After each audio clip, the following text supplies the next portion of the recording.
bak.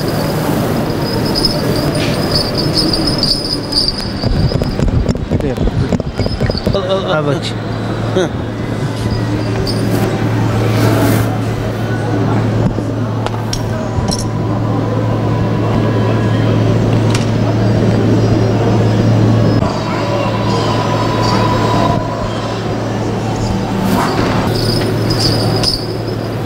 Nilay Çalış 3 yaşında, SMA tıp bir ölümcülük kas hastalığına sahip.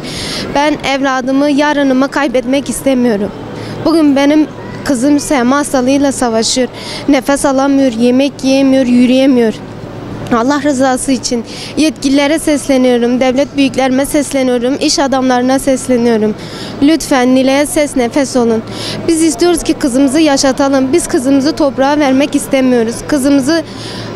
Kızımıza el uzatsınlar, ses nefes olsunlar. Yaşatmak istiyoruz. Biz de istiyoruz parka götürelim, oyun oynasın, elinden tutalım. Allah rızası için herkesten destek bekliyoruz. Kermes açtık Nilay için. Allah razı olsun. Mustafa Gül bize yer verdi. Sağ olsun bize açtı, kapılarını açtı. Hayırseverlerden destek geldi. Ürün getirdiler Nilay için.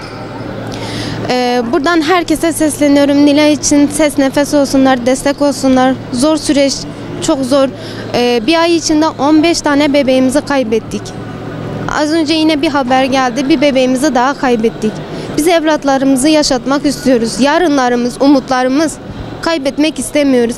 Herkes sesimizi duysun artık. Yeter artık. Bu ilaç gerçekten de Türkiye'ye gelsin artık. Devlet büyüklerim duysun artık annelerin, babaların feryatlarını. Duysunlar artık ya, yeter. Biz gözyaşı dökmek istemiyoruz. Biz evlatlarımızı toprağa vermek istemiyoruz. Biz yaşatmak istiyoruz.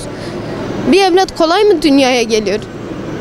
Burada herkese sesleniyorum. Sesimi duysunlar artık. Evlatlarımızı artık yaşatalım. Toprağa vermek istemiyoruz. Bas bas bağırıyoruz. SMA hastası, SMA hastası.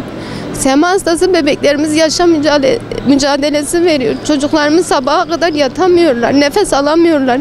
Yemek yiyemiyor, nefes alamıyor. Su içemiyor. Ya benim kızım suyun tadını bilmiyor.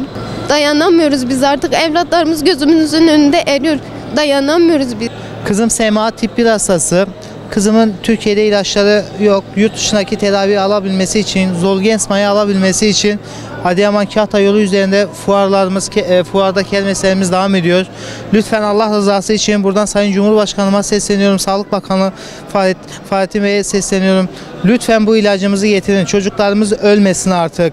Gerçekten çok zor süreç geçiriyoruz. Son bir ayda 10 tane yakın bebeğimizi kaybettik. Allah rızası için sesimizi duyun artık. Bu çocuklarımız ölmesin. Şöyle gördüğünüz gibi kermesler falan düzenliyoruz. Bizim için de çok zor bir süreç. Yeter artık, çocuklarımız ölmesin. Rahatça parkta oynayabilmesi için son 1 kilosu kaldı. Eğer 1 kilo daha alırsa bizim için parayı toplasak da ilacı alamayacaktık. Gerçekten çok zor günler geçiriyoruz. Ben de istiyorum kızım parkta oynasın. Evimize gelip bakabilirsiniz. Resmen küçük bir hastane odası gibi. Buradan sizlere sesleniyorum. Yeter çocuklarımız ölmesin. Allah rızası için lütfen çocuklarımızın sesini duyun artık.